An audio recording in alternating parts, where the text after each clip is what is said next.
లగచర్లలో రైతుల కోసం గిరిజన రైతులకు బేడీలేస్తే కేటీఆర్ గారు పర్సనల్ గా తన కుటుంబ సభ్యుడు అరెస్ట్ అయితే ఏ రకంగా పనిచేస్తారో లగచర్ల గిరిజన రైతుల కోసం కేటీఆర్ గారు అంత కష్టపడ్డారు. వారి బెయిల్ కోసం, వారిని విడుదల చేయడం కోసం వారి కుటుంబ సభ్యులను కూడా 3 సార్లు కలిసి ధైర్యాన్ని ఇచ్చి ఆ కుటుంబాలకు కూడా అండగా నిలబడి వాళ్ళను జైలు నుంచి గౌరవంగా బయటకు తేవడంలో ఒక పార్టీ వర్కింగ్ ప్రెసిడెంట్ గా ఆయన కృషి చేశారు.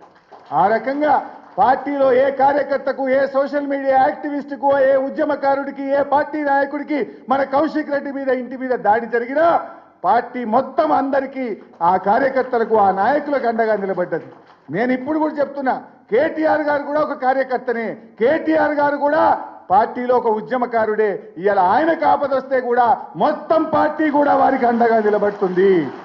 ఏ రకంగా అయితే ఒక నాయకుడి కోసం, ఒక కార్యకర్తకు ఇబ్బంది వస్తే నిలబడ్డామో, ఇలా కేటీఆర్ గారి మీద పెట్టిన కేసు ఆయన మీద పెట్టిన కేసు కాదు, ప్రశ్నించే గొంతు మీద పెట్టిన కేసు, ఉద్యమకారుడు మీద పెట్టిన కేసు. ఆయన గ్రాఫ్ పడిపోతుంది కనుక, రేవంత్ రెడ్డి ప్రభుత్వం రోజు రోజుకు దిగజారిపోతుంది కనుక ఇలాంటి కేసులు పెట్టి ప్రజల దృష్టి మరల్చాలనే ఒక కుట్రలో భాగంగానే కేటీఆర్ మీద కేసు తప్ప ఇది వ్యక్తిగతంగా ఆయన చేసిన తప్పు కాదు, నేరం అంతకంటే కాదు. ఈ